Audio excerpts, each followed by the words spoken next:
ദൂരത്തും ചാരത്തുമായി ഞങ്ങൾ ശ്രദ്ധിക്കുന്ന എല്ലാ ദേശനിവാസികൾക്കും ഞങ്ങളുടെ രക്ഷിതാവും കർത്താവുമാകുന്ന യേശുക്രിസ്തുവിന്റെ നാമത്തിലുള്ള ഞങ്ങളുടെ സ്നേഹ വന്ദനത്തെ അറിയിക്കട്ടെ. പുനലൂർ ഗോസ്ബൽ ടീമിന്റെ നേതൃത്വത്തിൽ മദ്യത്തിനും മയക്കുമരുന്നിനും എതിരായിട്ടുള്ള ഒരു ബോധവൽക്കരണ സുവിശേഷ സന്ദേശ യാത്രയാണ് ഈ ജംഗ്ഷനിൽ എത്തി നിൽക്കുന്നത്. ഈ കാലഘട്ടത്തിൽ മനുഷ്യ സമൂഹത്തെ ആകമാനം നശിപ്പിച്ചുകൊണ്ടിരിക്കുന്ന ഒരു വലിയ വിപത്താണ് മദ്യവും മയക്കുമരുന്നും. അതിൽ നിന്ന് എങ്ങനെയാണ് നമുക്ക് മോചനം നേടുവാൻ കഴിയുന്നത്? സുവിശേഷത്തിൽ കൂടെ അതിൽ നിന്ന് നിങ്ങൾക്ക് മോചനം നേടുവാൻ കഴിയും എന്ന ഒരു ചെറിയ സന്ദേശമാണ് ഞങ്ങൾക്ക് നിങ്ങളോട് പറയുവാനായിട്ടുള്ളത്.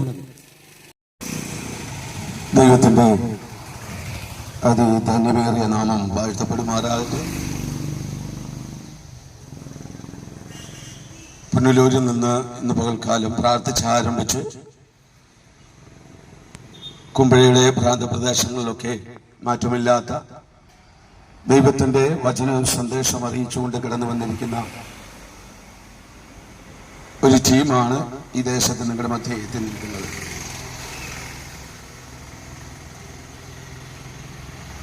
നാം ഒന്ന് ശ്രദ്ധിച്ചാൽ നമുക്ക് മനസ്സിലാക്കുവാൻ കഴിയുന്നത്, ഈ ലോകം മുമ്പൊരിക്കലും കണ്ടിട്ടില്ലാത്ത വിധം അനിശ്ചിതത്വത്തിലേക്ക്, അധർമ്മ പ്രവർത്തികളിലേക്ക് നീങ്ങിക്കൊണ്ടിരിക്കുന്നതാണ് നമുക്ക് കാണുവാൻ കഴിയുന്നത്. എവിടെയും അക്രമങ്ങളും അരാജകത്വങ്ങളും അന്ധതമസ്സും നടമാടിക്കൊണ്ടിരിക്കുന്ന ഒരു കാലഘട്ടം. ഒന്ന് ശ്രദ്ധിച്ചു നോക്കിയാൽ നമുക്ക് കാണുവാൻ കഴിയുന്നത്, സ്വന്തം മക്കളെന്നില്ലാതെ, മാതാപിതാക്കളെന്നില്ലാതെ, സഹോദരങ്ങളെന്നില്ലാതെ മനുഷ്യ ജീവനെ കോഴിയുടെ തല അറുത്തു തള്ളുന്നത് പോലെ മറ്റു മനുഷ്യർ അറുത്തു തള്ളിക്കൊണ്ടിരിക്കുന്നതാണ് നമുക്ക് കാണുവാൻ കഴിയുന്നത്. ചില കാലങ്ങൾക്ക് മുമ്പ്, ചില മാസങ്ങൾക്ക് മുമ്പ് മണിപ്പൂർ എന്ന് പറയുന്ന സ്ഥലത്ത് വളരെ മൃഗീയമായ നിലവാരത്തിൽ, വളരെ പൈശാചികമായ നിലവാരത്തിൽ ഇന്ത്യയുടെ കാവൽക്കാരനായിരിക്കുന്ന ഒരു വിമുക്ത ഭടന്റെ ഭാര്യയെ വിവസ്ത്രയാക്കിക്കൊണ്ട് പരസ്യമായി മാനഭംഗപ്പെടുത്തി കൊലപ്പെടുത്തിയ ജനങ്ങളുള്ള നാട്ടിലാണ് ഞാനും നിങ്ങളും നമ്മുടെ തലമുറകളും ഒക്കെ ജീവിച്ചുകൊണ്ടിരിക്കുന്നത് എന്ന് വ്യക്തമായിട്ട് നമുക്ക് മനസ്സിലാക്കുവാൻ കഴിയും. 9 മാസവും 10 ദിവസവും 9 വിനാഴികയും വയറ്റിൽ ചുമന്ന് വേദനയോടുകൂടി പ്രസവിച്ച കുഞ്ഞിനെ തന്റെ കാമുകനൊപ്പം പോയി ജീവിക്കുവാൻ വേണ്ടി കരിങ്കൽ കൂട്ടത്തിലേക്ക് എടുത്തെറിഞ്ഞ ഒരു മാതാവുള്ള രാജ്യത്തിലാണ് ഞാനും നിങ്ങളും ഇന്ന് ജീവിച്ചുകൊണ്ടിരിക്കുന്നത് എന്ന് വ്യക്തമായി നമുക്ക് മനസ്സിലാക്കുവാൻ കഴിയുന്നതാണ്. ഒരു കാര്യം കൂടി നിങ്ങളോട് സൂചിപ്പിക്കുവാൻ വേണ്ടി ഞാൻ ആഗ്രഹിക്കുന്നത്, ചില നാളുകൾക്ക് മുമ്പ് ഭവനത്തിന്റെ മുറ്റത്ത് ഒരു വൃക്ഷത്തൈ നടുന്നതിനുണ്ടായ വാക്കുതർക്കത്തിൽ തന്റെ കയ്യിൽ ഇരുന്ന മൂർച്ചയുള്ള ആയുധം കൊണ്ട് മാതാപിതാക്കളെ തലക്കടിച്ച് കൊല്ലപ്പെടുത്തുന്ന ഒരു മകനെ കുറിച്ചുള്ള വാർത്ത നമുക്ക് നവമാധ്യമങ്ങളിലൂടെയൊക്കെ കേൾക്കുവാൻ കഴിയുന്നു. എന്തുകൊണ്ടാണ് ഇതൊക്കെ സംഭവിക്കുന്നത് എന്ന് നാം ചോദിച്ചാൽ, ഇവിടെ വിദ്യാഭ്യാസത്തിന്റെ കുറവ് കൊണ്ടല്ല, ഗുരുക്കന്മാരും ആചാര്യന്മാരും ഒന്നും ഇല്ലാത്തതിന്റെ കുറവ് കൊണ്ടല്ല, വേദ പഠനങ്ങൾ ഇല്ലാത്തത് കൊണ്ടല്ല. ഇതൊക്കെ ഇവിടെ സംഭവിച്ചുകൊണ്ടിരിക്കുന്നത് യഥാർത്ഥമായ ദൈവം എന്താണെന്ന് അറിയുവാനോ അനുഭവിക്കുവാനോ കഴിയാതെ ജനം പാപത്തിന്റെ അന്ധകാരത്തിൽ ജീവിച്ചുകൊണ്ടിരിക്കുന്നു എന്നുള്ളത് കൊണ്ടാണ്. ഇന്നേക്ക് 2024 വർഷങ്ങൾക്ക് മുമ്പേ ദൈവമായിരുന്നവൻ ദൈവമെന്ന സമത്വം മുറുകെ പിടിക്കാതെ വേഷത്തിൽ മനുഷ്യനായി വിളങ്ങി തന്നെത്താൻ ഒഴിച്ച് ഈ താണ ഭൂമിയിൽ ഒരു മനുഷ്യ സ്ത്രീയുടെ ഗർഭപാത്രത്തോളം ചെറുതായി ഇറങ്ങി വന്ന് മാതൃകാപരമായ ഒരു ജീവിതം കാണിച്ചു നൽകിയ, ദൈവരാജ്യത്തിന്റെ സുവിശേഷം ഘോഷിച്ച, സകല രോഗികളെയും സൗഖ്യമാക്കിയ, ഭൂതം ബാധിച്ചവനെ ശാസിച്ച് ഭൂതത്തെ അകറ്റി, മരിച്ചവരെ ഉയർത്തെഴുന്നേൽപ്പിച്ച് ദൈവരാജ്യത്തിന്റെ സുവിശേഷം ഘോഷിച്ചുകൊണ്ട് മാതൃകാപരമായ ഒരു ജീവിതം കാണിച്ചു നൽകിയ യേശുക്രിസ്തു എന്ന രക്ഷിതാവിനെ നമുക്ക് ചരിത്രം വെളിപ്പെടുത്തി കാണിക്കുക. അവന്റെ ജനനം കൊണ്ട് തന്നെ കാലഘട്ടത്തെ AD എന്നും BC എന്നും രണ്ടായി തിരിച്ചിരിക്കുന്നു. യേശുക്രിസ്തുവിന്റെ ജനനം കാലത്തെ ചരിത്രത്തെ തന്നെ രണ്ടായി വിഭാഗിച്ചിരിക്കുകയാണ്. നോക്കിയേ, നമുക്കൊരുപാട് ചരിത്ര പുരുഷന്മാരെ അറിയാം. അവരൊക്കെ ഈ ഭൂമിയിൽ ജനിച്ചു മരിച്ചു. അവരിൽ നിക്ഷിപ്തമായിരിക്കുന്ന കാര്യങ്ങൾ ഇവിടെ പലരെയും പഠിപ്പിച്ചു. എന്നാൽ മരണം അവരെ വാരിപ്പുൽകിയപ്പോൾ ആ മരണശേഷം ഈ ഭൂമി അതിനെ വിഴുങ്ങിക്കളഞ്ഞപ്പോൾ അവിടം കൊണ്ട് പല ചരിത്രകാരന്മാരും അവസാനിച്ചു പോയതായി നമുക്ക് കാണുവാൻ കഴിയുന്നു. എന്നാൽ ഞങ്ങൾ ഇന്ന് പകൽക്കാലം ഈ ദേശത്തോട് വിളിച്ചു പറയുന്ന നസറേത്തുകാരനായ യേശുക്രിസ്തു എന്ന രക്ഷിതാവ് ഈ ഭൂമിയിൽ അവതരിച്ച് 33 തിരുവയസ്സ് വരെ ഒരു പിശാചിന് പോലും ന്യൂനത കണ്ടെത്തുവാൻ കഴിയാത്ത വണ്ണം മാതൃകാപരമായ ഒരു ജീവിതം കാണിച്ചു നൽകിയ, സകല മനുഷ്യരെയും സ്നേഹിക്കുവാൻ പഠിപ്പിച്ച, നിന്റെ അയൽക്കാരനെ നിന്നെ പോലെ തന്നെ സ്നേഹിക്കണമെന്ന് പഠിപ്പിച്ച, അവന് വിശക്കുന്നുവെങ്കിൽ അവന് ആഹാരം കൊടുക്കണമെന്ന് പഠിപ്പിച്ച, അവന് വസ്ത്രമില്ലെങ്കിൽ അവന് വസ്ത്രം കൊടുക്കണമെന്ന് പഠിപ്പിച്ച, നിന്റെ ചെകിട്ടത്തടിച്ചാൽ മറു ചെകിട് കൂടി കാണിച്ചു കൊടുക്കണമെന്ന് പഠിപ്പിച്ച മാതൃകാപരമായ ഒരു പഠനം നമുക്ക് അവൻ പഠിപ്പിച്ചു തന്ന നല്ല ഗുരുവായ രക്ഷിതാവായ യേശുക്രിസ്തു എന്ന രക്ഷിതാവ് ലോക മനുഷ്യന്റെ പാപത്തിന് പരിഹാരമായിട്ട് കാൽവരിയുടെ കൊലക്കളത്തിൽ പരമയാഗമായി മാറുവാനിടയായിട്ട് റോമ ഗവൺമെന്റ് തീരുമാനിച്ചിരിക്കുന്ന മരക്കുരിശ് മരണം, നീചമരണം യേശു എന്ന രക്ഷിതാവ് തന്റെ ശരീരത്തിൽ ഏറ്റെടുത്തുകൊണ്ട് ലോക മാനവരാശിക്ക് വേണ്ടി കാൽവരി ക്രൂശിൽ യാഗമായി മാറി. നിന്ദിതനായി തീർന്ന യേശു എന്ന രക്ഷിതാവ് ഒരു മുസൽമാന്റെ പാപത്തിന് വേണ്ടി മാത്രമല്ല മരിച്ചത്, ഒരു ഹിന്ദുവിന്റെ പാപത്തിന് വേണ്ടി മാത്രമല്ല മരിച്ചത്, ക്രിസ്ത്യാനിയുടെയും സിഖുകാരന്റെയും പാർസിയുടെയും ബുദ്ധമതസ്ഥന്റെയും അങ്ങനെ ലോക മാനവരാശിയുടെ മുഴുവൻ പാപത്തിന് വേണ്ടി കാൽവരി കൊലക്കളത്തിൽ പരമയാഗമായി മാറി. ഓക്കെ, നമുക്കറിയാം ആ യേശു എന്ന രക്ഷിതാവിന്റെ ജീവിതം കൊണ്ട് തന്നെ കാലചരിത്രം രണ്ടായി വിഭാഗിക്കപ്പെട്ടു. ഇത്രത്തോളം മാതൃക കാണിച്ചു നൽകിയ, ഉപദേശിച്ചതുപോലെ ജീവിച്ച് പഠിപ്പിച്ചു കാണിച്ച യേശു എന്ന ഗുരുവിനെ പോലെ മറ്റൊരു ഗുരുക്കന്മാരുമില്ല എന്ന് ഈ പകൽക്കാലം ഞങ്ങൾ നിങ്ങളോട് പറയുവാൻ താല്പര്യപ്പെടുകയാണ്. ആ യേശുക്രിസ്തു ഈ ഭൂമിയിൽ അവതരിച്ചത് ഒരു ക്രിസ്ത്യാനിയുടെ പാപത്തിന് പരിഹാരം വരുത്താൻ വേണ്ടി മാത്രമല്ല, സകല മാനവരാശിയുടെയും പാപത്തിന് പരിഹാരം വരുത്തുവാൻ യേശു എന്ന രക്ഷിതാവ് ഭൂമിയിൽ അവതരിപ്പാനിടയായിട്ട്. അതുകൊണ്ടാണ് ശിഹാബുദ്ദീൻ ഈ പകൽക്കാലവും മാറ്റമില്ലാത്ത ദൈവത്തിന്റെ സത്യസുവിശേഷത്തെ ഈ കുമ്പഴ വെട്ടൂർ ദേശത്ത് ഇങ്ങനെ വിളിച്ചറിയിച്ചുകൊണ്ടിരിക്കുന്നത്. ഒരു ഇസ്ലാമത വിശ്വാസിയായിരുന്ന ശിഹാബുദ്ദീൻ എങ്ങനെ യേശുവിനെ പ്രസംഗിക്കുന്നവനായി എന്ന് ഒരുപക്ഷെ നിങ്ങൾ ചിന്തിക്കുന്നുണ്ടാവും. ജീവിതത്തിന്റെ അനിശ്ചിതത്വത്തിന്റെ നടുവിൽ, അരാജകത്വത്തിന്റെ നടുവിൽ, ദാരിദ്ര്യത്തിന്റെയും കഷ്ടപ്പാടുകളുടെയും നടുവിൽ ജീവിതം അവസാനിപ്പിക്കുവാൻ വേണ്ടി ആഗ്രഹിച്ചൊരു ചെറുപ്പക്കാരൻ ഒരുപിടി സ്വപ്നങ്ങളുമായി വിദേശത്ത് യാത്ര ചെയ്തപ്പോൾ, കുടുംബം പുലർത്തുവാൻ വേണ്ടി വിദേശത്തേക്ക് ജോലിക്ക് വേണ്ടി കടന്നുപോയപ്പോൾ,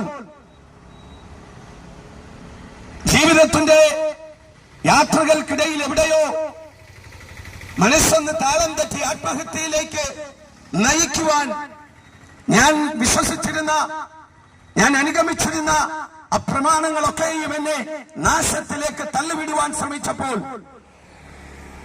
ലോകരക്ഷിതാവാകുന്ന യേശുക്രിസ്തു എന്ന രക്ഷിതാവ് ഞാനായിരുന്ന ആ വിഷയത്തിന്റെ നടുവിലേക്ക് ഇറങ്ങി വന്ന് നിന്നെ രക്ഷിപ്പാൻ കഴിയുന്ന ഒറ്റ ദൈവമേ ഉള്ളൂ, നസ്രയത്തുകാരനായ യേശു ക്രിസ്തുവാണെന്ന് വ്യക്തമായി എന്റെ കാതുകളിൽ സംസാരിച്ചുകൊണ്ട് മാറ്റമില്ലാത്ത നിത്യരക്ഷയ്ക്ക് അവകാശിയാക്കി എന്നെ മാറ്റിയത് കൊണ്ടാണ് മാറ്റമില്ലാത്ത രക്ഷയുടെ സന്ദേശം ഈ ദേശനിവാസികളോട് ശിഹാബുദ്ദീൻ ശക്തമായി ഇന്ന് പകൽക്കാലം വിളിച്ചു പറയുവാൻ ഇടയായി തീർന്നത്. വിശുദ്ധ തിരുവെഴുത്ത് അപ്പോസ്തല പ്രവർത്തികളുടെ പുസ്തകം 4-ാം അധ്യായത്തിന്റെ 12-ാം വാക്യത്തിൽ ഇങ്ങനെ പറയുന്നു, മറ്റൊരുവനിലും രക്ഷയില്ല. നാം രക്ഷിക്കപ്പെടുവാൻ ആകാശത്തിൻ കീഴിൽ ഭൂമിയിൽ മനുഷ്യരുടെ ഇടയിൽ നൽകപ്പെട്ട ഒരു നാമമുണ്ടെങ്കിൽ യേശു ക്രിസ്തു എന്ന ഒരു നാമമേ ഉള്ളൂ എന്ന് വിശുദ്ധ സത്യവേദ പുസ്തകം വ്യക്തവും അസന്നിഗ്ധവുമായി അടിവരയിട്ട് പ്രസ്താവിച്ചിരിക്കുന്നു. ഞങ്ങളിത് വിളിച്ചു പറയുമ്പോൾ ഒരുപക്ഷെ നിങ്ങൾ വിചാരിച്ചേക്കാം, വേദപുസ്തകം കഥകൾ മാത്രമാ, ചരിത്രമാണ്, കഥകളാണ്, നോവലുകളാണ്. അല്ല പ്രിയമുള്ളവരെ, 1000-ൽ പരം വർഷങ്ങൾ കൊണ്ട് 40-ൽ പരം എഴുത്തുകാരാൽ സമൂഹത്തിന്റെ വിവിധ മേഖലകളിൽ വിദ്യയുള്ളവനും വിദ്യാഭ്യാസം ഇല്ലാത്തവരും രാജാക്കന്മാരും പ്രഭുക്കന്മാരും മുക്കുവന്മാരും ഈ സമൂഹത്തിന്റെ ഏറ്റവും താഴ്ന്ന അടിത്തട്ടിലുള്ളവർ പോലും ദൈവത്തിന്റെ പരിശുദ്ധാത്മാഭിഷേകം പ്രാപിച്ച് ഒന്നിനു തുല്യമായി യാതൊരു മാറ്റവും വ്യത്യാസവുമില്ലാതെ പരിശുദ്ധാത്മാവിന്റെ അഭിഷേകത്തോടെ എഴുതിയ ലോകത്തിന് കൊടുത്ത ഒരു പ്രമാണമാണ് വിശുദ്ധ സത്യവേദ പുസ്തകം. നിങ്ങളൊന്ന് ചിന്തിച്ച്, ലോകത്തിൽ എത്രയോ പുസ്തകങ്ങൾ നമ്മൾ വായിച്ചിട്ടുണ്ട്, എത്രയോ പുസ്തകങ്ങൾ നമ്മൾ കണ്ടിട്ടുണ്ട്. എന്നാൽ അതിന്റെ ഒന്നും മുമ്പിൽ സത്യം എന്നൊരു വാക്ക് നാം കണ്ടിട്ടില്ല. നാം കണ്ടത് എവിടെയാണ്? വിശുദ്ധ വേദ പുസ്തകത്തിന് മുമ്പിൽ മാത്രമാണ്. അത് സത്യമായതുകൊണ്ടാണ് പരിശുദ്ധാത്മാവ് അങ്ങനെ അവിടെ രേഖപ്പെടുത്തിയിരിക്കുന്നത്. ഇത് ദൈവത്തിന്റെ പ്രമാണമാണ്, ഇത് ദൈവത്തിന്റെ വാക്കുകളാണ്, ഇത് ലോകം അനുഗമിക്കുവാൻ, അനുസരിക്കുവാൻ, പ്രമാണിക്കുവാൻ ദൈവം ലോകത്തിന് നൽകിയ ദൈവത്തിന്റെ പ്രമാണമാണ് എന്ന് വ്യക്തമായിട്ട് തിരുവെഴുത്ത് നമ്മോട് പ്രസ്താവിക്കുക. അതുകൊണ്ട് ഇതൊരു അമ്മമ്മ കഥയല്ല, ഇതൊരു മുത്തശ്ശി കഥയല്ല, ഏറ്റുമാനൂർ ശിവകുമാറിന്റെ പ്രസരിപ്പിക്കുന്ന പേടിപ്പിക്കുന്ന നോവലുകളല്ല. ഇത് യേശുവെന്ന രക്ഷിതാവിന്റെ ലോക മാനവരാശിയുടെ പാപത്തിനു വേണ്ടി കാൽവരി കൊലക്കളത്തിൽ യാഗമായി മാറിയ പ്രാണപ്രിയന്റെ പ്രമാണമാണ്, വാക്കുകളാണ് എന്ന് എന്നെ കേൾക്കുന്നവർ മനസ്സിലാക്കണമേ. നോക്കിയേ, ഞാൻ എന്റെ ജീവിതത്തിൽ 24 വയസ്സ് വരെയും എന്റെ വിശ്വാസങ്ങൾ അനുസരിച്ചും എന്റെ പ്രമാണങ്ങൾ അനുസരിച്ചുമൊക്കെ ജീവിച്ചിരുന്ന ഒരു വ്യക്തിയാണ്. എന്നാൽ എന്റെ പ്രശ്നങ്ങൾക്ക് പരിഹാരം കണ്ടെത്തുവാൻ കഴിയാതെ എന്നെ നാശത്തിലേക്ക് തള്ളിവിടുവാൻ ശ്രമിച്ചപ്പോൾ, ആത്മഹത്യയിലേക്ക് തള്ളിവിടുവാൻ ശ്രമിച്ചപ്പോൾ, എന്റെ കർമ്മമാർഗങ്ങളോ എന്റെ പുണ്യപ്രവർത്തികളോ എന്റെ ദാനധർമ്മങ്ങളോ ഒന്നും എന്നെ രക്ഷിക്കുകയില്ല എന്ന് എനിക്ക് മനസ്സിലായപ്പോൾ യേശുവെന്ന രക്ഷിതാവിനെ എന്റെ ഹൃദയം കൊണ്ട് നീതിക്ക് വേണ്ടി വിശ്വസിക്കുകയും അധരം കൊണ്ട് രക്ഷയ്ക്ക് വേണ്ടി ഏറ്റുപറഞ്ഞ് എന്റെ രക്ഷിതാവും ദൈവമായി ഹൃദയത്തിൽ സ്വീകരിക്കുവാൻ ഇടയായി തീർന്നു. ഈ ക്രിസ്തുവിൽ ഞാൻ കടന്നു വരുന്നതിന് മുന്നമേ, ക്രിസ്തീയ അനുഭവത്തിന് മുന്നമേ എനിക്കൊരു ജീവിതമുണ്ടായിരുന്നു. മറ്റുള്ളവരെ ഉപദ്രവിക്കുകയും ചില പാർട്ടി പ്രവർത്തനങ്ങളും അത്യാവശ്യം തല്ലും വഴക്കും അടികളുമൊക്കെയായി ജീവിച്ചിരുന്ന ശിഹാബുദ്ദീൻ, മറ്റുള്ളവർക്ക് തലവേദനയായി മാറിയിരുന്ന ശിഹാബുദ്ദീൻ, ഒരു രാത്രിക്കാലം ഉറങ്ങണമെങ്കിൽ വടിവാളുകൾ കട്ടിലിനടിയിൽ കരുതി വെച്ചുകൊണ്ട് ജീവിച്ചിരുന്ന ശിഹാബുദ്ദീനെ ഒരു മനുഷ്യ സ്നേഹിയാക്കി മാറ്റിയത്, മറ്റുള്ളവരെ സ്നേഹിക്കുവാൻ പഠിപ്പിച്ചത് എന്റെ വിശ്വാസ പ്രമാണങ്ങളോ ഞാൻ ആചരിച്ചിരുന്ന ഒരു തത്വസംഹിതങ്ങളോ ഒരു മത നേതാക്കന്മാരോ അല്ല, മറിച്ച് ലോകമാനവരാശിയുടെ പാപത്തിനു വേണ്ടി യാഗമായി മാറിയ യേശുവെന്ന രക്ഷിതാവാണ് എന്ന് ഞാൻ ശക്തമായി നിങ്ങളോട് ഇന്ന് പകൽക്കാലം വിളിച്ചു പറയുവാൻ ആഗ്രഹിക്കുകയാണ്. ഈ യേശുവിലല്ലാതെ മാനവരാശിക്ക് ഒരു രക്ഷയുമില്ല. ഈ യേശുവല്ലാതെ ലോക മാനവരാശിയെ രക്ഷിപ്പാൻ മറ്റൊരു രക്ഷിതാവുമില്ല എന്ന് ഞങ്ങൾ നിങ്ങൾക്ക് വ്യക്തമായിട്ട് ഞങ്ങൾ നിങ്ങളോട് വിളിച്ചറിയിക്കുക. നോക്കിയേ, യേശു ക്രിസ്തു സർവ്വ സൃഷ്ടികളുടെയും സൃഷ്ടാവാണ്. ഈ പ്രപഞ്ചത്തെ മനോഹരമായി ചമച്ചവനാണ് യേശു. താൻ പറയുന്നു, ഞാൻ ആദ്യവും അന്ത്യനുമാണ്, ഞാൻ അൽഫയും ഒമേഗയുമാണ്, എന്നിലൂടെ അല്ലാതെ ആരും പിതാവിനെ കാണുകയില്ല എന്ന് യേശു ക്രിസ്തു വ്യക്തമായി പ്രസ്താവിച്ചിരിക്കുന്നു. Praise the Lord. ഒരുപക്ഷെ ഇത് പറയുമ്പോൾ നിങ്ങൾ ചിന്തിക്കും, ഞങ്ങൾ പാപികളാണ് എന്ന്. നിങ്ങളോട് ആര് പറഞ്ഞു? ഞങ്ങൾ പാപികളല്ല. ഞങ്ങൾ ആരെയും കൊന്നിട്ടില്ല, ഞങ്ങൾ ആരെയും മോഷ്ടിച്ചിട്ടില്ല, ഞങ്ങൾ വ്യഭിചാരം ചെയ്തിട്ടില്ല, ഞങ്ങൾ മറ്റുള്ളവർക്ക് വേണ്ടി ദ്രോഹങ്ങൾ ചെയ്യുന്നവരല്ല എന്നൊക്കെ ഒരുപക്ഷെ നിങ്ങൾ ചിന്തിച്ചേക്കാം. ഞങ്ങൾ അവയെ സമ്മതിക്കുന്നു. പക്ഷേ വേദപുസ്തകം വ്യക്തമായി വിളിച്ചു പറയുന്നു, സകല മനുഷ്യരും പാപികളാണ്. ഈ ഭൂമിയിൽ ജനിച്ചിരിക്കുന്ന സകല മനുഷ്യരും പാപികളാണ്. ഈ പാപികളായിരിക്കുന്ന മാനവരാശിയെ രക്ഷിക്കുവാൻ യേശു തന്റെ 33 തിരുവയസ്സിൽ തന്റെ അവസാന തുള്ളി രക്തവും കാൽവറി ക്രൂശിൽ ഒഴുക്കി നൽകി, രക്തം വിലയായി കൊടുത്തുകൊണ്ട് മാനവരാശിയെ രക്ഷിച്ചെടുക്കുവാൻ ഇടയായി തീർന്നു. ഞാൻ ചോദിക്കട്ടെ, എന്റെയോ നിങ്ങളുടെയോ പാപങ്ങൾക്ക് വേണ്ടി എന്റെയോ നിങ്ങളുടെയോ മാതാപിതാക്കൾ, സഹോദരങ്ങൾ, ഭാര്യ, ഭർത്താക്കന്മാർ, മക്കൾ, കൂട്ടുകാരാരെങ്കിലും ജീവൻ കൊടുക്കുവാൻ ഇടയായി തീർന്നിട്ടുണ്ടോ? ഇത്രത്തോളം നിങ്ങളെ സ്നേഹിക്കുവാൻ, എന്നെ സ്നേഹിക്കുവാൻ കഴിയുന്ന മറ്റൊരു വ്യക്തിത്വത്തെ നിങ്ങൾക്ക് കാണിച്ചു തരാൻ കഴിയുമോ? ഇല്ല. യേശു എന്ന രക്ഷിതാവ് വർഗവർണ്ണ വ്യത്യാസമില്ലാതെ, ജാതിമത ഭേദമന്യേ സകല മാനവരാശിയുടെയും പാപത്തിന് പരിഹാരമായി കാൽവറി ക്രൂശിൽ പരമയാഗമായി മാറി എന്നെയും നിങ്ങളെയും രക്ഷിച്ചെടുക്കുവാൻ വേണ്ടി. പാപത്തിന്റെ ശമ്പളം മരണമാണെന്ന് വിശുദ്ധ തിരുവെഴുത്ത് വ്യക്തമായി പ്രസ്താവിക്കുമ്പോൾ, പാപം ചെയ്ത ദേഹി മരിക്കണമെന്ന് വിശുദ്ധ തിരുവെഴുത്തിൽ പറഞ്ഞിരിക്കുമ്പോൾ, ആ നിത്യമരണത്തിൽ നിന്ന് നമ്മെ രക്ഷിച്ചെടുത്തത് യേശു എന്ന രക്ഷിതാവാണ്.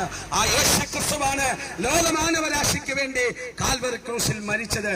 ആ ക്രിസ്തുവിൽ മാത്രമേ ഈ ലോകമാനവരാശിക്ക് രക്ഷയുള്ളൂ എന്ന് വ്യക്തമായി വിശുദ്ധ തിരുവെഴുത്ത് നമ്മോട് വിളിച്ചു പറയുകയാണ്.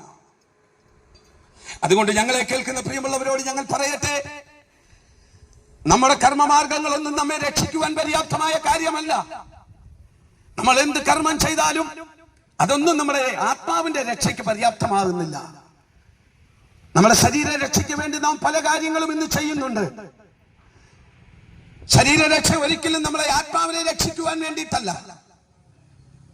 ഇവിടെ നാം ആത്മാവിനേക്കാൾ വില കൊടുക്കുന്നത് ശരീരത്തിനാണെന്ന് വ്യക്തമായി നമുക്ക് മനസ്സിലാക്കുവാൻ കഴിയുന്നു. അതുകൊണ്ടാണ് എന്ന് നമുക്ക് കാണാൻ കഴിയുന്നത്, നല്ല വസ്ത്രങ്ങളും നല്ല ഭക്ഷണങ്ങളും ഒക്കെ കഴിച്ച് സുഖലോലപരമായ ഒരു ജീവിതം മനുഷ്യൻ നയിച്ചുകൊണ്ടിരിക്കുന്നത് ഈ ശരീരത്തെ തൃപ്തിപ്പെടുത്തുന്നതിന് വേണ്ടിയാ, ഈ ശരീരത്തിന്റെ രക്ഷയ്ക്ക് വേണ്ടിയാ. പക്ഷെ നിർഭാഗ്യവശാൽ നാം ഈ ശരീരത്തിന്റെ രക്ഷയ്ക്ക് വേണ്ടി പല കാര്യങ്ങളും ചെയ്യുമ്പോൾ നമ്മുടെ ആത്മാവിന്റെ രക്ഷ നമുക്ക് നഷ്ടപ്പെട്ടു പോകുന്നു എന്നാണ് നാം വ്യക്തമായി മനസ്സിലാക്കേണ്ടത്. പ്രിയമുള്ളവരെ, ഞാനും നിങ്ങളും മരിക്കും.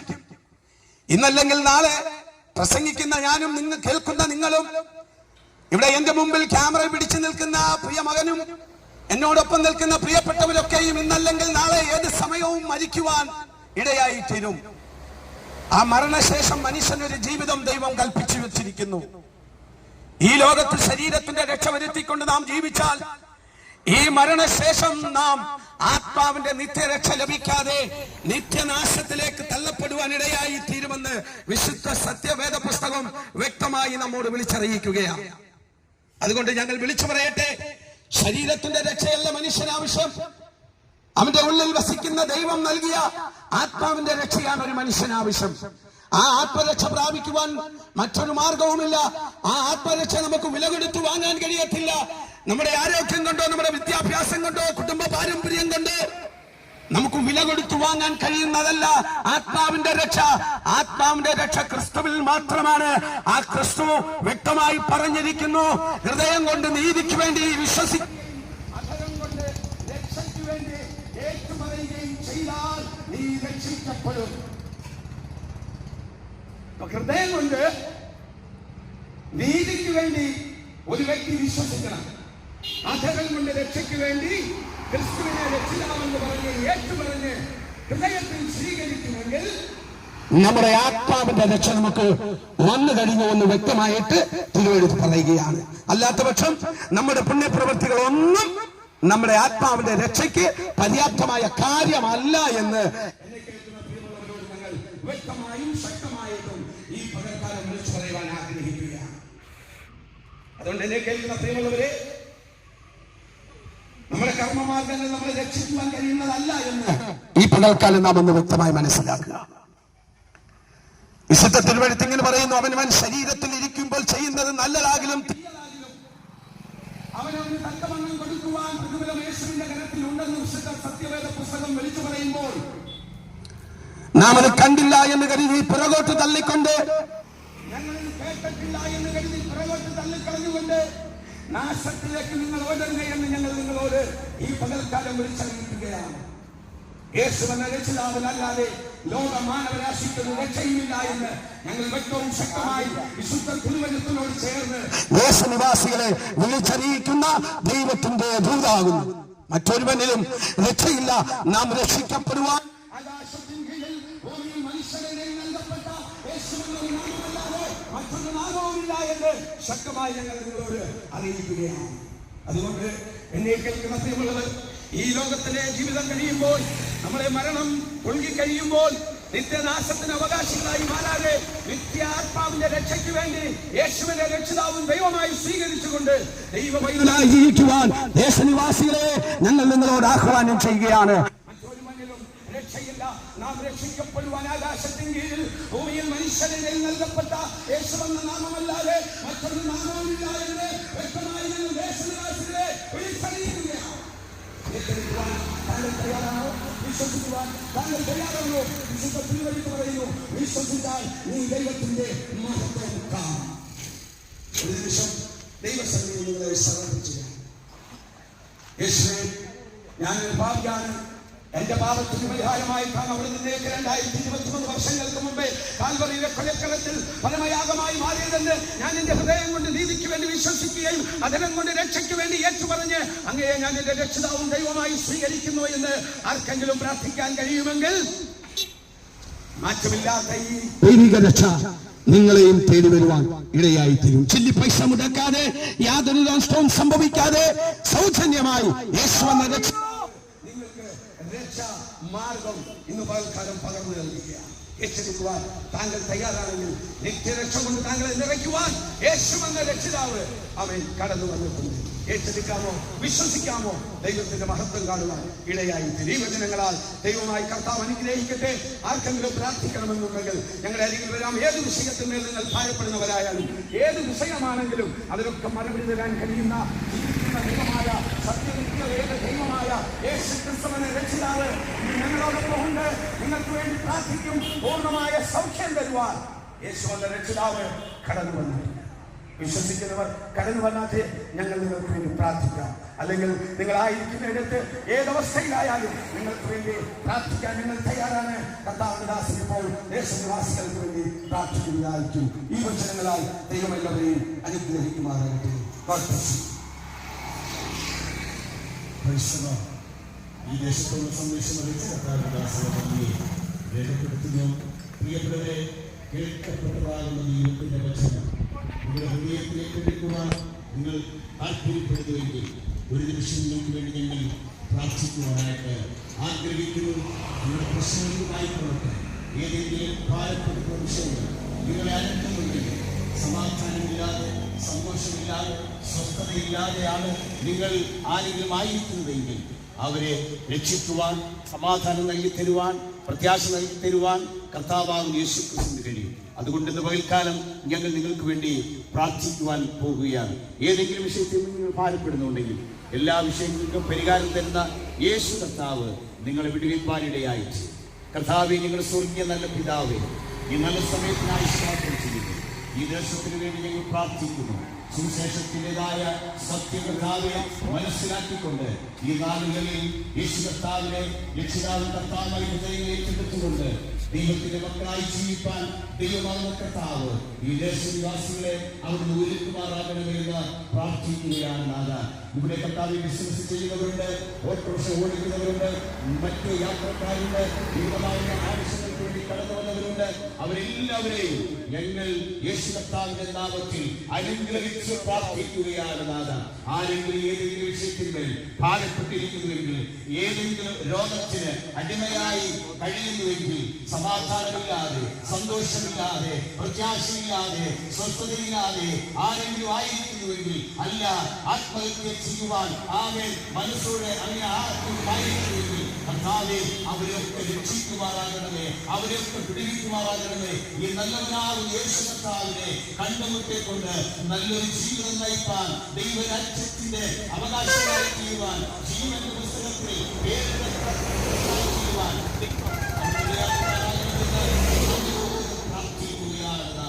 പിതാവിന്റെയും പുത്രന്റെയും പരിശുദ്ധാത്മാവിന്റെ നാമത്തിൽ ഈ ദേശത്തെയും ദേശനിവാസികളെയും ഞങ്ങൾ അനുഗ്രഹിച്ച് പ്രാർത്ഥിക്കുകയാണ്. പ്രാർത്ഥനയുടെ സ്തോത്രം യേശു ക്രിസ്തുവിൻ നാമത്തിൽ തന്നെ. ആമേൻ, ആമേൻ, ആമേൻ. യേശു ക്രിസ്തു പാപികളെ രക്ഷിക്കുന്നു. യേശു ക്രിസ്തു രോഗികളെ സൗഖ്യമാക്കുന്നു. യേശു ക്രിസ്തു പരിശുദ്ധാത്മാവിനെ ദാനമായി നൽകുന്നു. യേശു ക്രിസ്തു രാജാവി രാജാവായി വരുന്നു. ദേശമേ ഈ യേശുവിനെ ഒരുങ്ങിക്കൊള്ളുക. ഹല്ലേലൂയ, ഹല്ലേലൂയ, ഹല്ലേലൂയ. ആമേൻ. കർത്താവേ വേഗം പെരുമാറാകണമേ. ആമേൻ, ആമേൻ, ആമേൻ. ഇത്രയും സമയം ഞങ്ങൾ ശ്രമിച്ച എല്ലാ ദേശനിവാസികൾക്കും യേശുക്രിസ്തുവിന്റെ നാമത്തിലൂടെ ഞങ്ങളെ നന്ദി രേഖപ്പെടുത്തുന്നു. നിങ്ങളെ ധാരാളമായി ദൈവം അനുഗ്രഹിക്കുമാറാകട്ടെ.